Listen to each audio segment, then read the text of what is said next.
Il y a 2 ans, jour pour jour, l'effroyable massacre commis par le Hamas secouait Israël et le monde.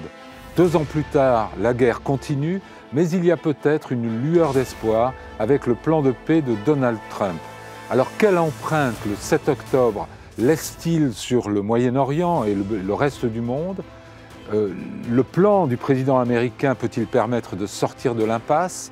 Y a-t-il des alternatives et lesquelles? De tout cela, nous parlons ce soir avec mes invités dans le club Le Figaro International.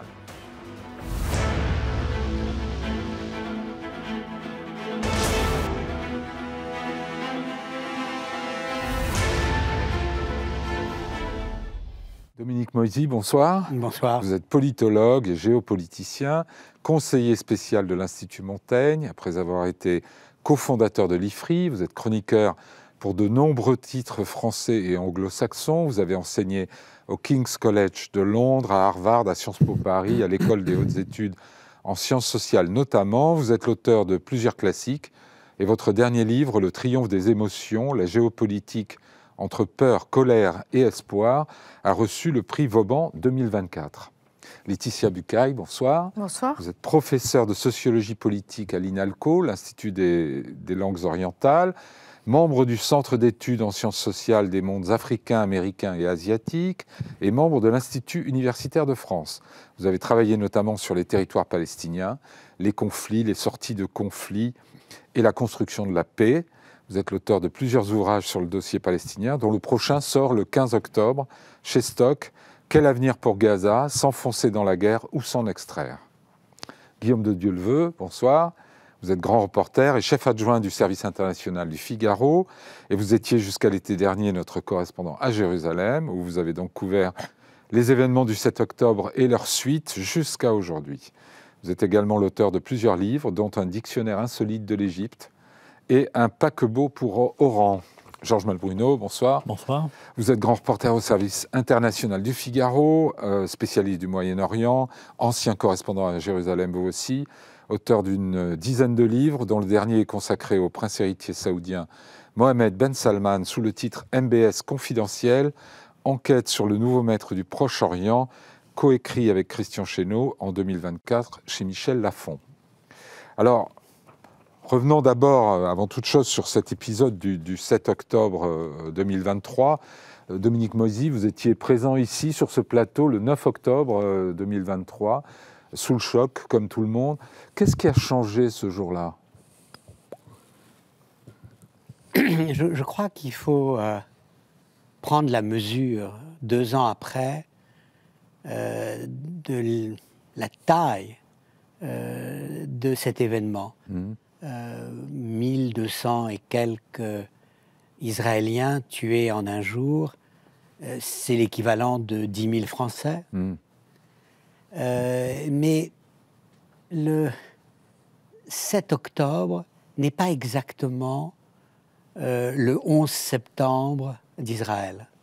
Ah non. Il est beaucoup l'ont écrit pourtant, oui, ils l'ont dit. Et je crois la tentation était forte de faire la comparaison entre les deux, mais je crois que le 7 octobre remet beaucoup plus en cause Israël que le 11 septembre ne pouvait remettre en cause les États-Unis. C'est la taille de l'État, ce sont les chiffres quantitativement, mais je crois que c'est surtout que ce 7 octobre, en fait, remet en cause la raison d'être d'Israël, sa légitimité à ses propres yeux. D'être un refuge. C'était le point de départ, c'est le plus jamais ça pour les Juifs après la Shoah. Et le 7 octobre, eh bien, c'est un double échec, un échec parce que des Juifs sont tués en tant que Juifs dans le plus important pogrom que le monde ait connu depuis la fin de la Seconde Guerre mondiale, et parce qu'après, on a vu les images des otages qui semblaient faire penser aux survivants d'Auschwitz ou aux images prises à ce moment-là dans leur état de famine extrême. Laetitia Bucaille, dans votre livre, vous dites que c'est un événement monde dont on ne mesure pas, même aujourd'hui, tous les effets. Est-ce que c'est pour les mêmes raisons, selon vous, ou pour d'autres raisons? C'est-à-dire, ça a un retentissement mondial, c'est-à-dire que ça devient un sujet de débat dans énormément de pays. Les opinions publiques sont très polarisées en Occident. Vous parlez de la guerre à Gaza, là, parce que le 7 octobre lui-même, c'est pas tellement un sujet de débat. Ça a commencé dès le 7 octobre, puisqu'il y a eu des réactions extrêmement clivées. Et justement, les Israéliens se sont notamment beaucoup émus du fait que les réactions critiques vis-à-vis d'Israël avaient commencé très tôt. Dès le 7 octobre, en soutenant ou en ne condamnant pas le Hamas, en estimant que le Hamas réagissait à une situation d'occupation, d'enfermement. Et donc, on sent les effets... Mais qu'est-ce que ça veut dire, un événement monde? Eh bien, ça veut dire que le monde entier communique à travers cet événement et que l'impact est fort, alors qu'il s'agit d'un événement localisé, avec un nombre de morts, certes, sans précédent en Israël, mais à l'échelle du monde et en comparaison avec d'autres guerres, c'est bien peu. Pourtant, tout le monde en parle. Il y a beaucoup de pays où on est extrêmement... évidemment, le 7 octobre, c'est le 7 octobre, et puis c'est ses suites. Puisque c'est au nom du 7 octobre que...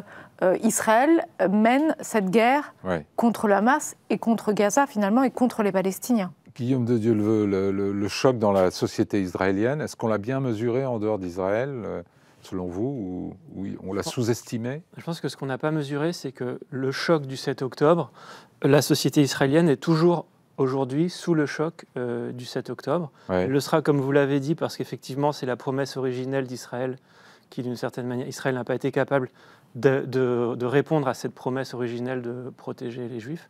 Et puis il y a les otages. Ils sont toujours, il y en a une vingtaine, toujours vivants, une vingtaine vivants aux mains du Hamas. Et les Israéliens connaissent tous, c'est un petit pays, ils connaissent tous un otage ou quelqu'un qui connaît un otage. Donc ils sont tous encore... Qui a perdu quelqu'un dans le massacre. Voilà. Donc ils sont tous encore profondément traumatisés et la page ne sera pas tournée tant qu'il y aura des otages dans la bande de Gaza. Georges Malbruno, côté monde arabe, qu'est-ce que ça représente le 7 octobre? Je crois que ce que ça représentait d'abord pour les Palestiniens, et c'est rajouter à ce que disait Dominique, pour une dimension qu'on a peut-être sous-estimée, c'est le caractère de réappropriation de la terre, puisque au cours de ces dernières décennies, on a vu beaucoup d'attentats du Hamas contre des bus, des attentats à la voiture piégée, des explosifs, etc. Mais là, ce qui était nouveau et ce qui était stupéfiant, c'est qu'il y avait une invasion. Et donc ça ramenait le conflit à sa dimension territoriale qu'on avait un peu oubliée. Et c'est, je crois, ce qui a traumatisé les Israéliens quand ils se sont vus attaquer chez eux. Enfin, c'est une incursion, c'est pas... C'est une incursion, mais une incursion forte quand même. Ils n'ont pas cherché à contrôler du territoire côté israélien. Non, mais ils ont tué des gens, ils sont partis. Réussi à pénétrer. C'était un des objectifs. Ce qui n'avait jamais été fait auparavant. Et donc, si vous voulez, pour le monde arabe, pour revenir à votre question, c'était un petit peu un 1948 à l'envers. C'est aussi pour ça que ça a traumatisé autant les Israéliens qui, depuis 1948, avaient constitué leur État, se sentaient en sécurité.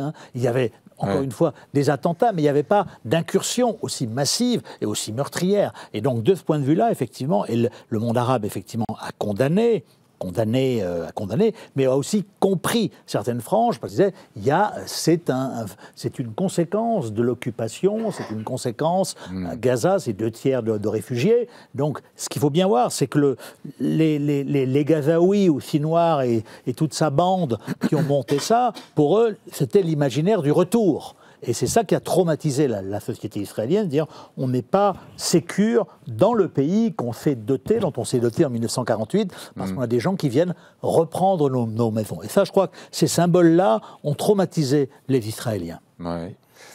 Et oui, Dominique Moïse. Si je peux rajouter. Oui, non, pour abonder dans ce que dit Georges. les combattants qui sont sortis de la bande de Gaza le 7 octobre sont sortis en fait d'un trou noir. Les Israéliens avaient oublié l'existence de la bande de Gaza.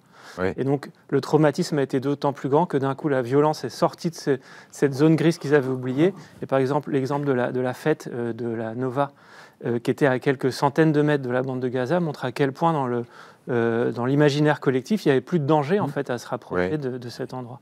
Alors, on pourrait examiner pendant des jours les responsabilités, les alertes pas prises au sérieux.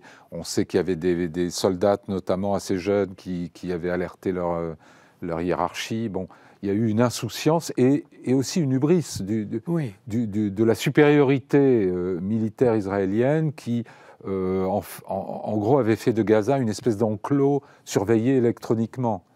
Oui, moi j'ai un souvenir très, très précis. J'avais été auditionné par la Commission des Affaires étrangères au lendemain, en fait. Française. Ouais. Au lendemain du 7 octobre.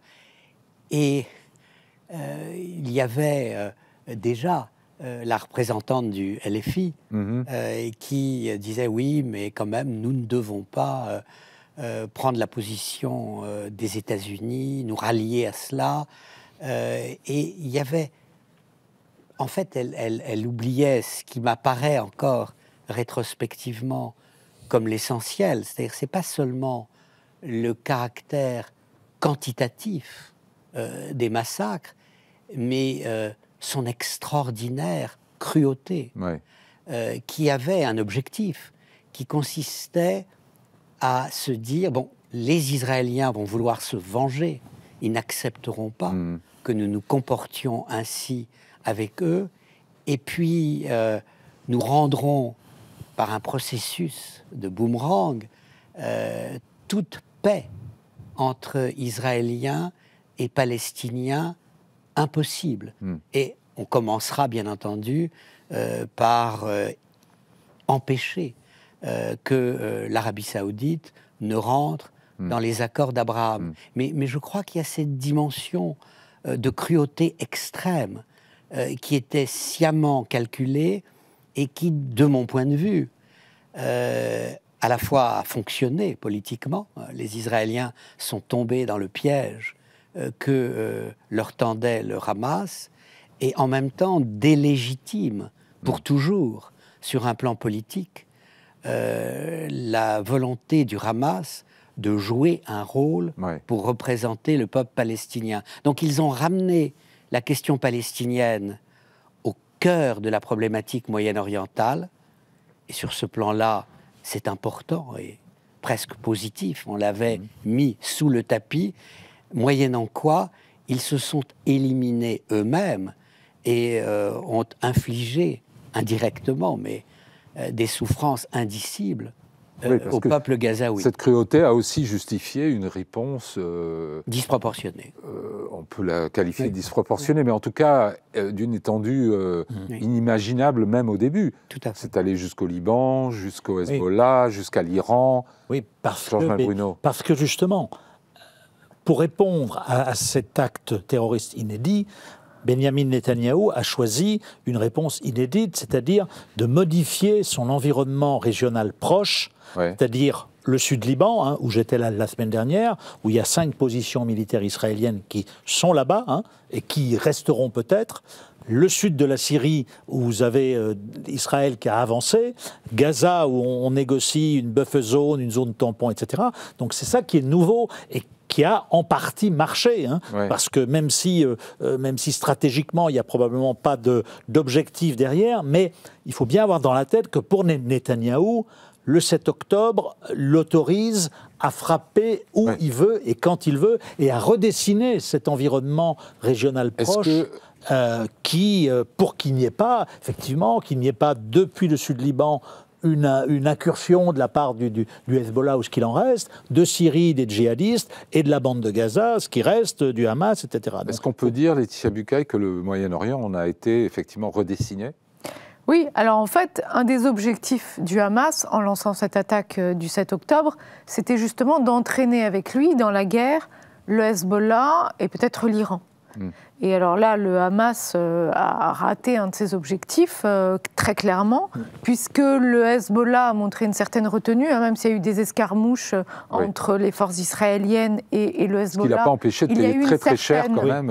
Il a mal calculé. Il y a eu une certaine retenue, et l'Iran n'a pas bougé. Il y a eu des développements plus tard, mais ce n'était pas parce que l'Iran est venu aux côtés du Hamas. Est-ce qu'aujourd'hui, tous ces sponsors... Le calcul qu'avait opéré le Hamas, c'est en fait complètement renversé, puisque Israël, au bout de plus d'1 an de guerre, où elle patinait quand même un peu à Gaza, a réussi à renverser les choses, notamment en attaquant le Hezbollah avec l'attaque des pagers, les beepers a réussi à décimer le Hezbollah.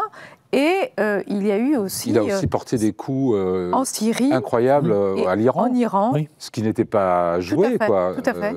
Donc tous ces sponsors du Hamas qui, le 6 octobre, auraient dit peut-être banco à cette opération, aujourd'hui, est-ce qu'ils ne font pas le calcul inverse ? Ils sont en colère parce que le Hamas ne les avait pas mis au courant. Et c'est le cas notamment du Hezbollah et de l'Iran, qui, comme vous l'avez dit, ont apporté une réponse minimum, et qui, le guide iranien l'a très bien dit à Ismaël Haniyeh, début novembre 2023, quand Haniyeh est allé lui demander de l'aide, il lui a dit « Écoute, tu es sympathique, mais on n'ira pas plus loin ». Donc ils ont été leurrés, et ça leur a coûté très cher, en particulier pour le Hezbollah. En fait, les seuls qui ont montré une véritable solidarité, c'est les Houthis.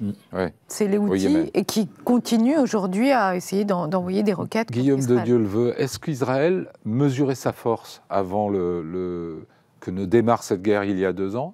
Est-ce que les Israéliens auraient cru venir à bout finalement, porter des coups aussi durs au Hezbollah, s'aventurer aussi loin en Syrie, frapper l'Iran comme il a été frappé pendant la guerre des 12 jours ? Ou est-ce qu'ils ont découvert qu'ils avaient...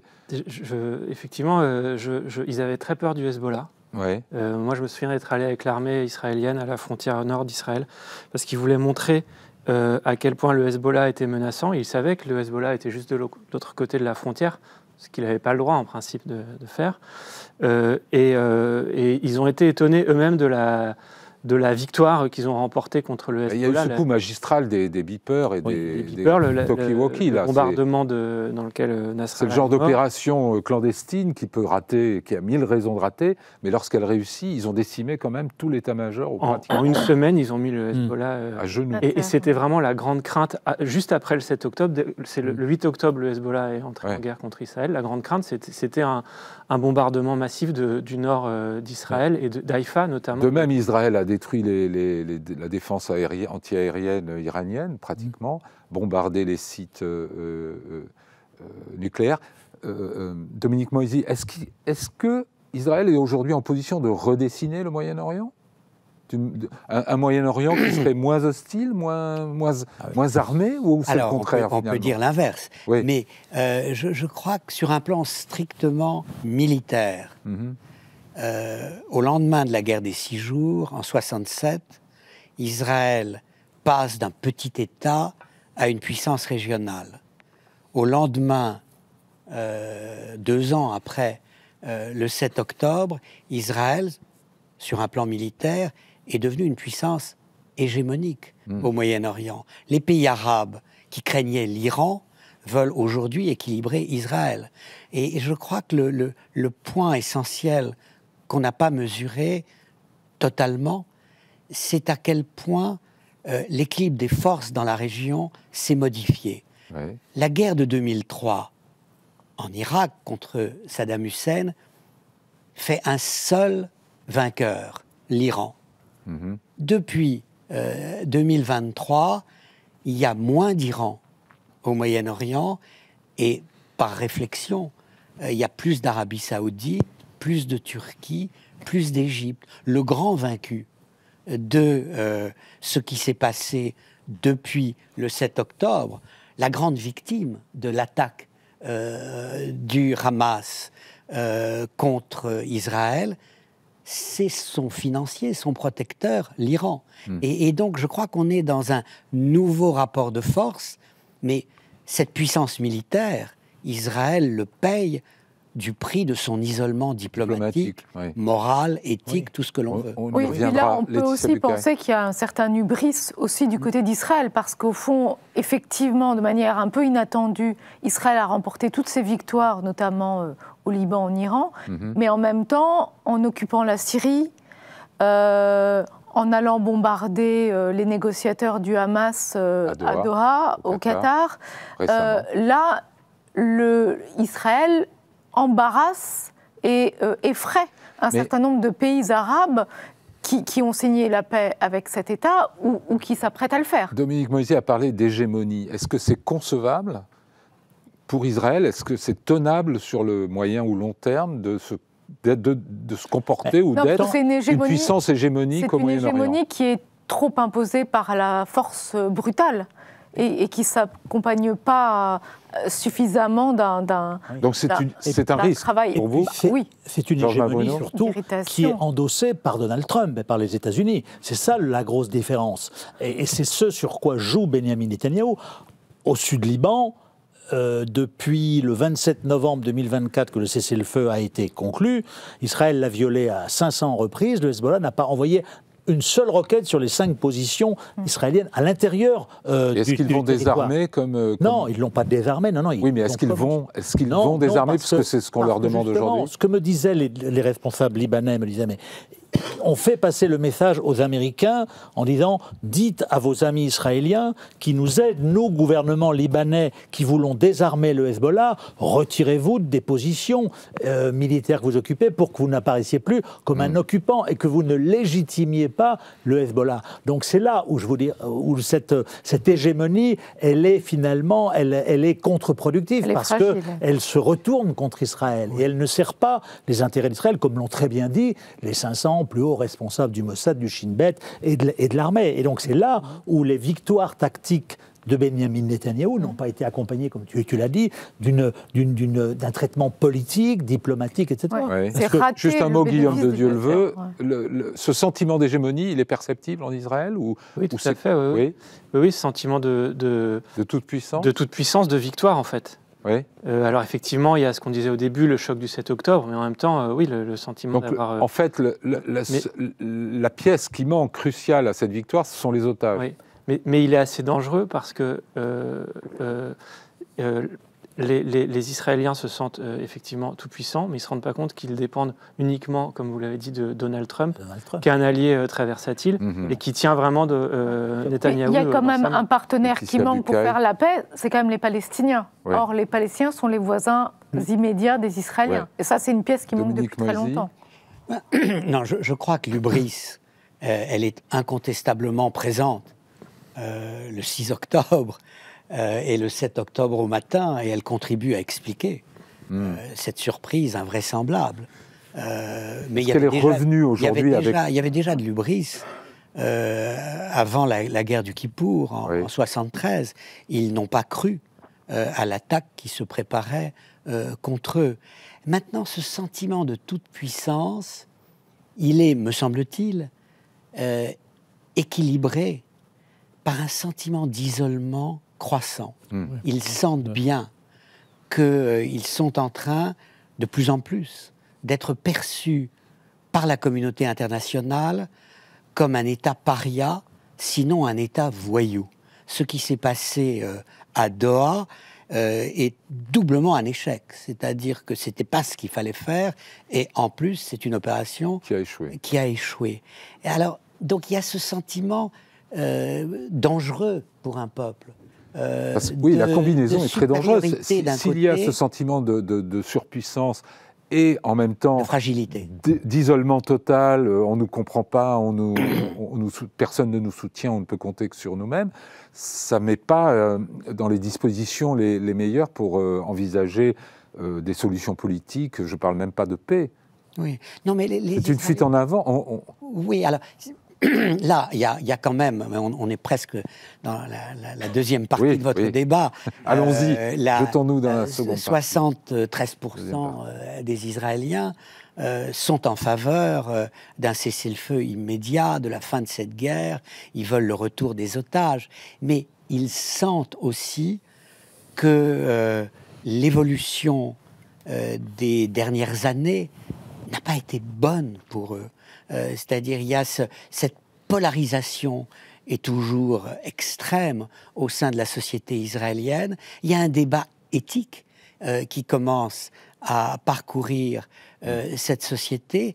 Il y a cette idée, au fond, on n'a jamais été plus puissant, mais à quel prix et il y a quand même des statistiques qui sont troublantes pour les Israéliens.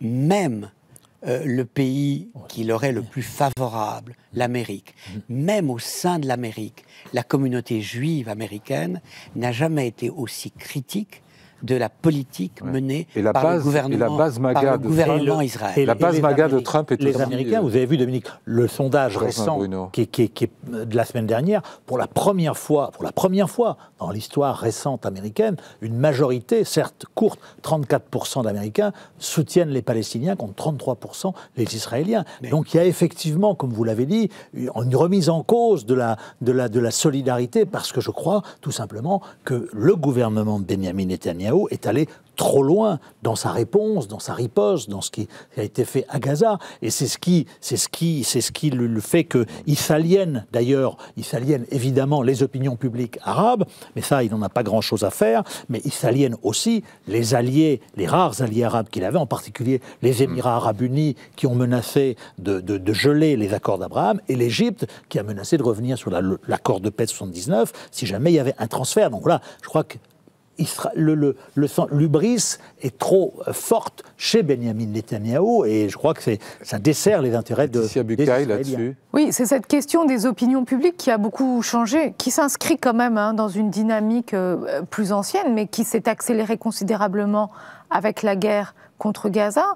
Et c'est là où c'est un événement monde, parce que finalement, ce conflit israélo-palestinien que tout le monde commente, que ça soit en Afrique, en Amérique, en Europe ou en Asie, creuse la crise des démocraties, puisqu'on a des élites qui, à tort ou à raison, apparaissent comme défendant la politique d'Israël, tout à fait indulgentes vis-à-vis des excès de cette guerre, et des opinions publiques qui sont de plus en plus remontées contre ce qu'elles dénoncent être un génocide contre les Palestiniens. Alors venons-en justement à cette ébauche de solutions là qu'on voit essayer de se mettre en place sous nos yeux. On va écouter ce qu'en disait Donald Trump pas plus tard que la semaine dernière. I also want to thank Prime Minister Netanyahu for agreeing to the plan and for trusting that if we work together we can bring an end to the death and destruction that we've seen for so many years, decades, even centuries, and begin a new chapter of security, peace and prosperity for the entire region. Bon, alors à entendre Trump, la paix est à portée de main, une paix éternelle, bien sûr. Pour l'éternité et au-delà. Voilà. Mais que faut-il en penser de ce plan, Dominique Moïsi? Vous êtes géopolitologue, vous en avez vu passer des plans de paix sur le Moyen-Orient et le Proche-Orient. Vous en pensez quoi de ce plan? Alors, je crois qu'il faut distinguer deux choses. Est-ce que c'est un plan qui peut amener la paix? Non. Est-ce que c'est un plan qui peut amener à la fin des hostilités et à la libération des otages? Peut-être, et même probablement oui. Et sur ce plan, on peut considérer que c'est le moins mauvais.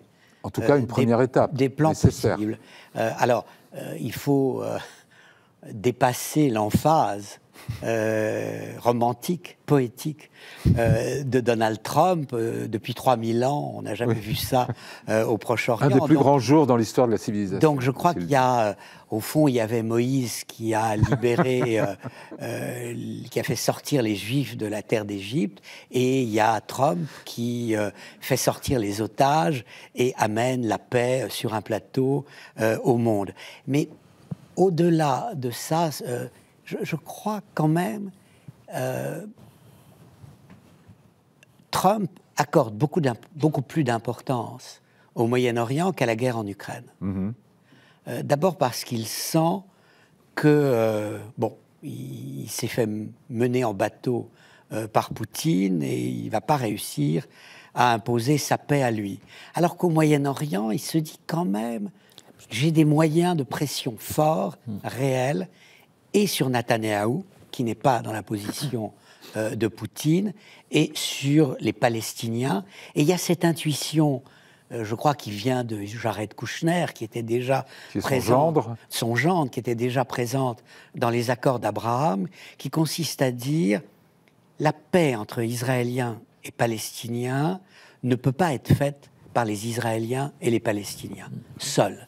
Il y a trop de décalage entre leurs puissances respectives. Moi, je peux exercer des pressions sur Israël, j'en ai les moyens et désormais la volonté, et le monde, et ça c'est nouveau, arabo-musulman, en me soutenant, peut faire réaliser au Hamas et plus globalement aux Palestiniens qu'il y a une solution qui est possible.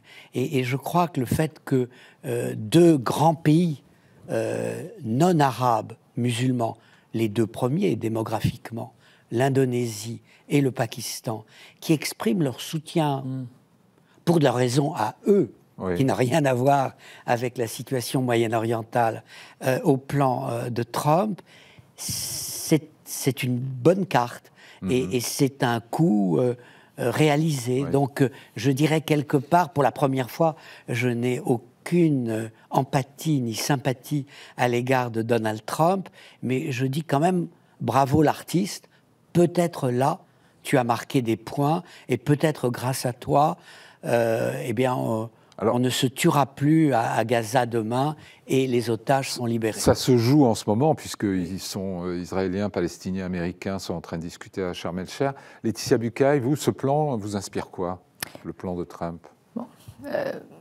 Effectivement, peut-être que ça va permettre de faire cesser la guerre, et c'est pas rien. D'ailleurs, les Gazaouis qu'on a entendus s'exprimer sont prêts finalement à n'importe quelle solution pour que leur calvaire Oui, parce cesse. qu'en gros, l'alternative, c'est le feu vert de Trump pour finir le boulot, entre guillemets, à Gaza. Il ne reste plus grand-chose debout. Pour continuer les destructions et pour que les privations... Est-ce que le Hamas peut se priver de sa meilleure carte, d'une certaine manière? Les privations aussi continuent. C'est-à-dire les otages.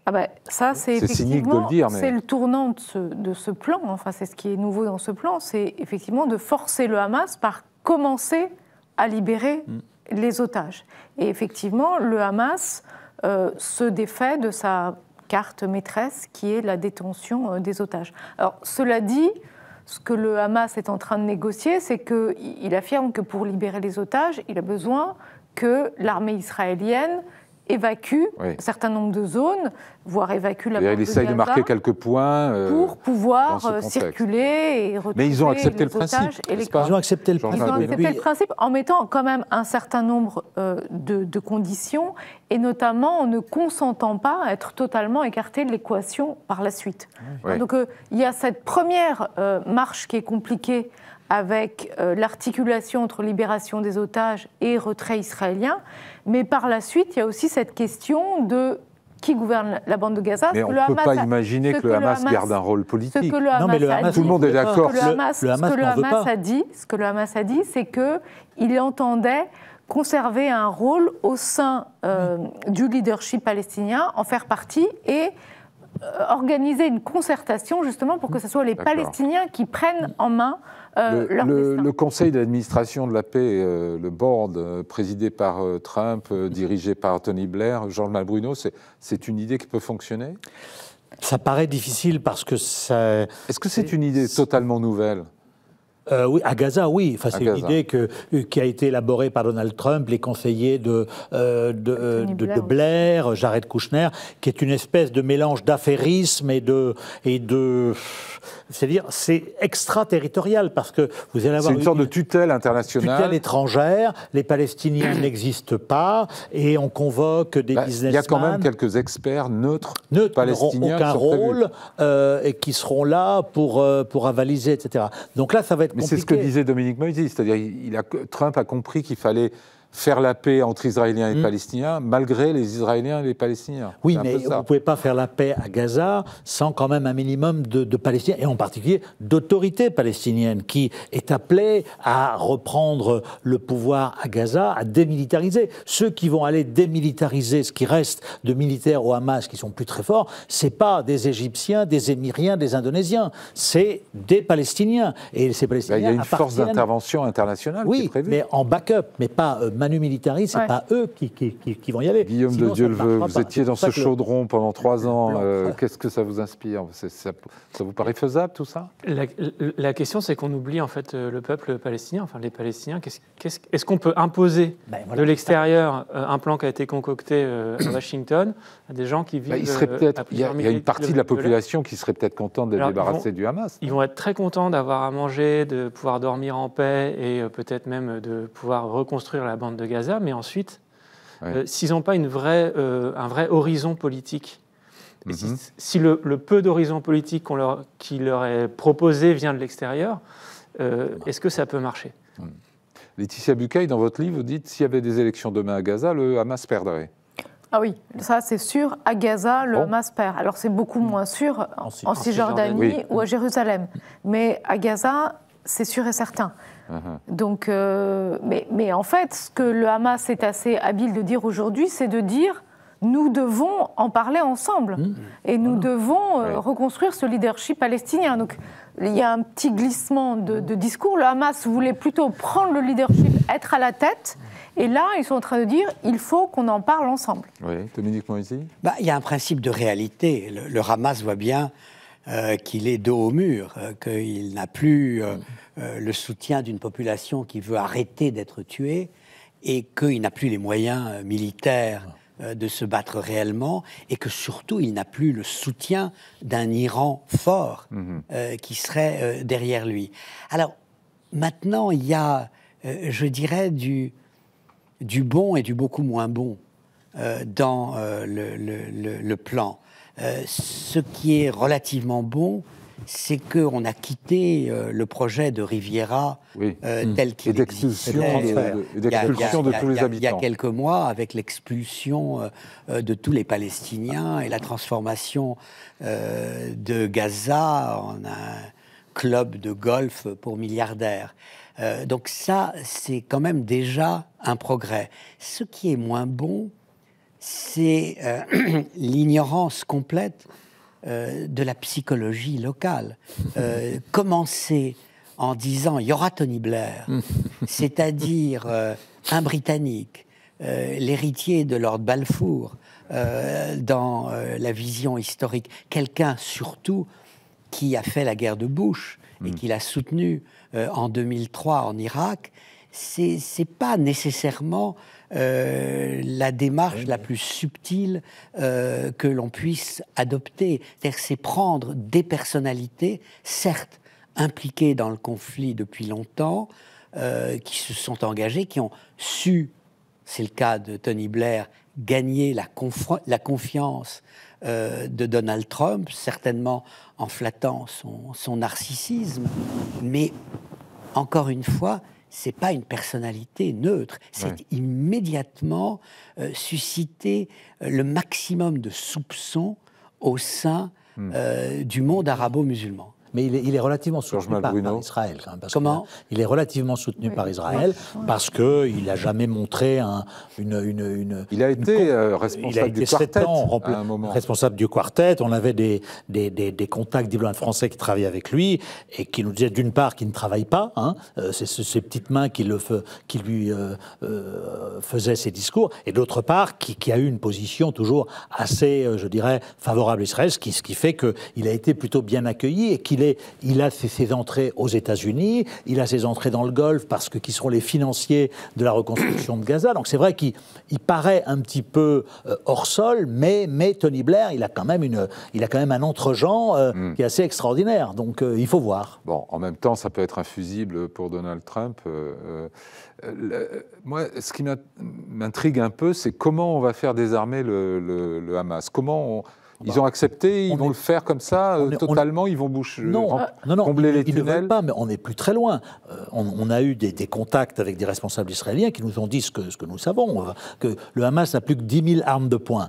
Ils n'ont pratiquement plus d'explosifs. Et ils ont encore tiré quelques roquettes hier. Oui, ils ont quelques roquettes, mais c'est plus grand-chose. On n'est plus très loin du désarmement. Simplement, ce qui est intéressant quand même dans le plan Trump, c'est qu'on est passé justement dans la mécanique du désarmement qui peut être fait par une force palestinienne, mais pour ça, il faut qu'il y ait un accord, il faut qu'il y ait un certain nombre de leaders qui sont plus très nombreux, il y en a quand même une dizaine, peut-être au maximum, de hauts cadres militaires qui soient expulsés. C'est ce qui est en train de se jouer actuellement à Sharm el-Sheikh. Et donc là, après tout cela... Mais c'est possible d'y arriver. Je pense que c'est possible d'y arriver, parce qu'on n'en est plus très loin, mais il faut qu'en contrepartie, par exemple, l'armée israélienne se retire, parce qu'il y a aussi le dossier des libérations de prisonniers palestiniens, notamment des fameux Marwan Barghouti, Ahmed Saadat, qui sont réclamés par le Hamas et qui pourraient, dans le cadre de ce que vous disiez tout à l'heure, de cette grande réunion interpalestinienne, le Hamas pourrait venir dire « Regardez, j'ai fait libérer Barghouti, Saadat, les Israéliens n'en veulent pas,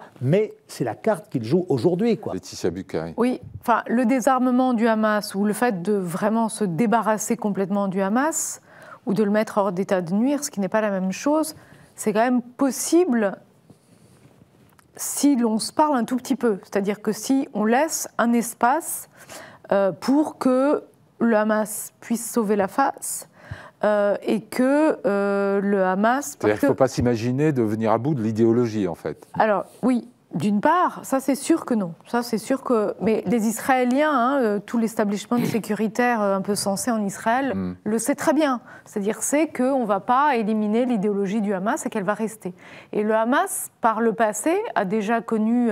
Enfin, les frères musulmans ont connu déjà des phases assez critiques en se remettant très difficilement d'une répression, notamment lorsqu'ils étaient administrés militairement par les Égyptiens. Et par la suite, afin de se reconstituer, les frères musulmans avaient fait le choix d'un profil bas du quiétisme pour justement reconstituer ses forces. Donc vous imaginez qu'ils fassent la même chose en attendant des jours meilleurs. Le Hamas ne va pas totalement s'effacer de Gaza. Le Hamas est resté pendant de nombreuses années à Gaza, tout seul, on voit là tous ceux qui ont été éliminés et a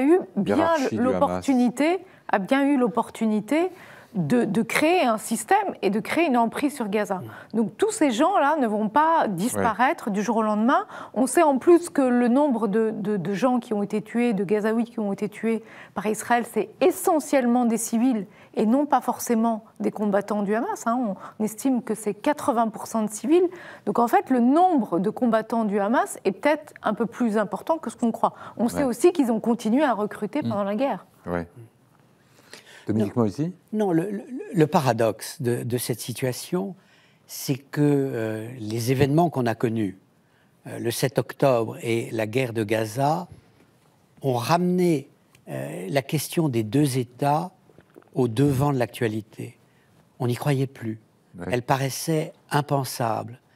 Aujourd'hui, elle paraît tout à la fois plus irréaliste que jamais, après les rivières de sang et de haine qui ont coulé des deux côtés, mais en même temps totalement indispensable, parce qu'il n'y a pas vraiment d'alternative. En réalité, sur ce plan-là, le Hamas a complètement échoué, puisqu'il a réhabilité le rêve de la solution à deux États. L'idée que de la Méditerranée à la rivière Jourdain, il y a 7 millions de Juifs, 7 millions d'Arabes, et ils doivent vivre à côté l'un de l'autre ou se faire la guerre éternellement ensemble. Et donc je crois que ça, c'est un point qui, me semble-t-il, si on est un peu optimiste, si on a l'optimisme de la volonté, est un fait non pas nouveau, mais le retour d'une vérité ancienne. Guillaume de Delevoye, le plan de Trump parle d'un chemin crédible vers un État. Netanyahou ne veut pas en entendre parler et continue à dire qu'il n'y aura jamais d'État palestinien. Mais ce qui est intéressant, c'est que... Qu'il faut-il croire ? on n'a pas parlé depuis le début de l'autorité palestinienne. Oui, c'est la seule qui veut un État, d'ailleurs. Elle est totalement absente. Mahmoud Abbas est absolument totalement décrédibilisé aussi incapable de toute façon de faire quoi que ce soit, dirigé par un vieil homme qui n'a plus aucun pouvoir. Donc, tant que l'autorité palestinienne ne se sera pas renouvelée de l'intérieur, un chemin vers un et il faut aussi État dire que viable, Israël ne l'aide pas vraiment à se renouveler. Il fait tout pour l'empêcher de toute façon de...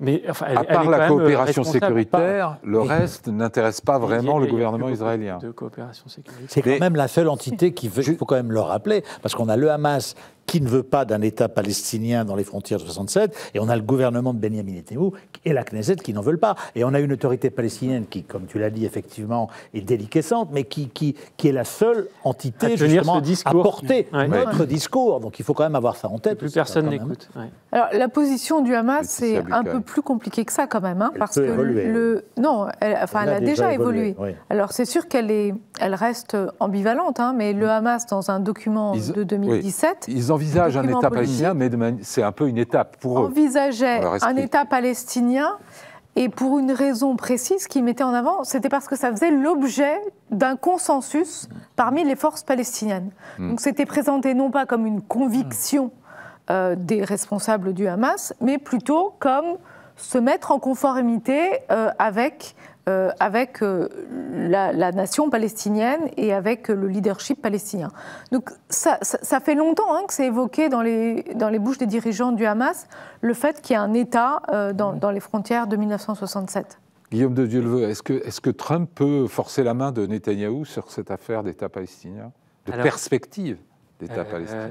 La question, c'est qu'on rentre dans une année d'élections en Israël. Dans un an, il y a des élections parlementaires. Oui.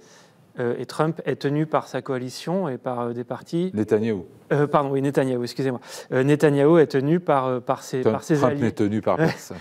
Par ses alliés extrémistes, sionistes religieux, qui, eux, ne veulent certainement pas entendre parler d'un État palestinien. On dit, et on répète ce que vous venez de dire, il n'y a pas d'alternative pour Netanyahou, il n'y a pas d'autre coalition possible s'il décide de se lancer... vers une solution politique. Oui, il y a des partis... Et ils l'ont proposé d'ailleurs. Ils l'ont dit. Le filet de sécurité, mais ça c'est pour... il faudrait simplement qu'il change d'allié. Oui. C'est faisable, c'est possible, c'est envisageable. C'est pas son choix. Le Premier ministre. Il y a une interrogation en réalité sur la nature profonde de Netanyahou. Est-il purement un cynique manipulateur dont la seule ambition est de conserver le pouvoir, ou est-il plus idéologue qui ne le laisse paraître et entendre? Il est le fils d'un compagnon de route de Jabotinsky. Il a grandi dans cette culture du Grand Israël. Oui, mais on pourrait même penser qu'avec le temps, sans faire de comparaison avec Poutine, il est devenu plus nationaliste religieux qu'il ne l'était au départ. Est-ce que c'est l'esprit du temps? Il est nationaliste, est-ce qu'il est religieux? Non, mais il a choisi cette alliance. Voilà. Il a absolument choisi cette alliance.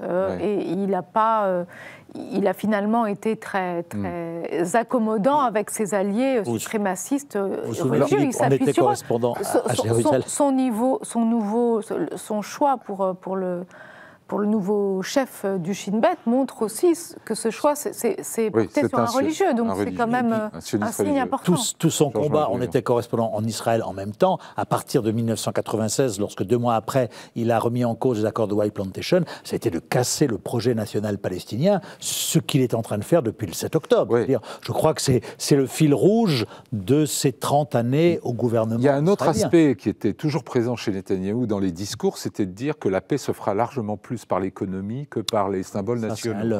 Est-ce que ça n'est pas quelque chose auquel Trump et Jared Kushner croient profondément, et qu'ils sont peut-être assez riches pour mettre en œuvre? C'est une vieille idée qui court depuis très longtemps, parce qu'au fond, c'était déjà un projet défendu par les travaillistes au début des années 90, alors évidemment avec beaucoup moins de cynisme. On parlait plutôt on parlait de Singapour à Gaza, mais avec les Palestiniens. De développement économique. bon, il y avait un projet d'échange et de développement économique qui n'a pas fonctionné. C'est un leurre de penser que parce que les gens deviennent riches, ils arrêtent de penser à leur nation, à leurs intérêts politiques. Regardez les Catalans, c'est ceux qui sont les plus riches en Espagne, ça ne les empêche pas d'être nationalistes. Les Palestiniens ne vont pas oublier, ou en tout cas pas tous, leur projet national parce qu'ils vont faire des affaires demain. Bon. Enfin, c'est la Bible, hein. L'homme ne vit pas que de pain. Merci pour cette citation. Dans tout ça, dans ce maelstrom et dans ces tensions tous azimuts, est-ce que la France a eu raison de reconnaître un État palestinien, Dominique Moisy? Personnellement, je pense que oui, et je l'ai écrit. Je crois que, d'ailleurs, les pressions sur Israël, à partir de l'intervention de la France, ont joué un rôle peut-être à la marge. C'est-à-dire que quand même les Israéliens ont vu que des pays européens respectables suivaient... La virulence de la réaction israélienne laisse à penser que ça avait un impact. Tout à fait. Donc je crois que en réalité, on pourrait tirer une conclusion rapide de cela, c'est que le président Macron est bien meilleur en politique étrangère qu'en politique intérieure. C'est pas difficile. Et que quelque part, il a une influence beaucoup plus grande dans ce domaine que dans d'autres. Mais pour redevenir sérieux, je crois que quand même, globalement, on a beaucoup critiqué cette décision, on disait qu'elle intervenait au mauvais moment, dans de mauvaises conditions. Je pense qu'il a suivi ce qui lui paraissait juste et nécessaire à un moment donné. Et il s'agissait, en quelque sorte, d'exercer des pressions sur Israël qui refusait toute forme de pression. Ouais. Et mon sentiment est que Israël s'enfermait dans une politique suicidaire, que ce que nous avons connu au cours des 2 dernières années était l'équivalent d'un suicide moral par les Israéliens, et qu'il était important, dans l'intérêt même d'Israël, d'arrêter cette fuite en avant vers le précipice. Et c'était. Et d'ailleurs, finalement, l'action des Européens a été finalement endossée par Donald Trump, d'abord critiqué, mais dans son plan de paix, il l'évoque comme un des éléments qui doivent contribuer à sa solution. Un mot sur l'État palestinien dans la psychologie des Israéliens. Est-ce que c'est quelque chose qu'on peut réactiver, Guillaume de Dieuleveux?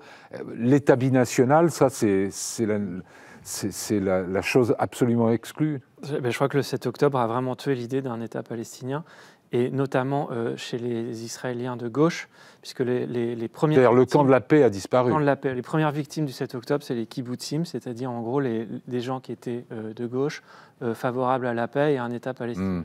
Donc il y a beaucoup d'Israéliens de gauche qui, au lendemain du 7 octobre, ont dit c'est terminé, moi, je ne veux plus jamais entendre parler de... Oui, mais ils ne veulent pas non plus, encore moins, d'un État binational. Où il serait minoritaire. Alors oui, encore moins d'un État binational. Ça, Laetitia Bucaille, il nous reste 1 minute. C'est-à-dire qu'en même temps, si on ne supporte plus les Palestiniens, un des moyens de se prémunir d'eux, c'est la séparation.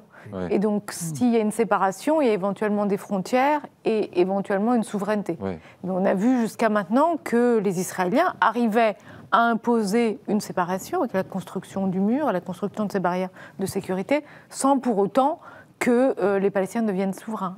En même temps, ça a donné le 7 octobre. Oui. L'ambassadeur récemment est venu nous voir, il nous a parlé du modèle Monaco, c'est-à-dire une autonomie, mais pas de contrôle des frontières, pas d'armée ni de police.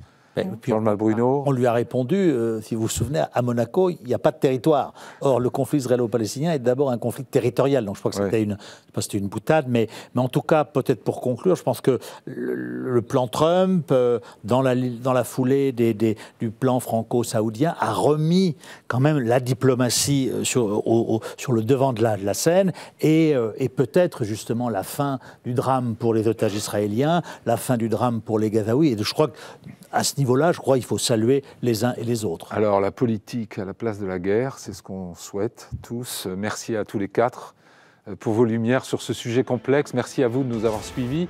Je vous retrouve la semaine prochaine. Très bonne semaine à tous.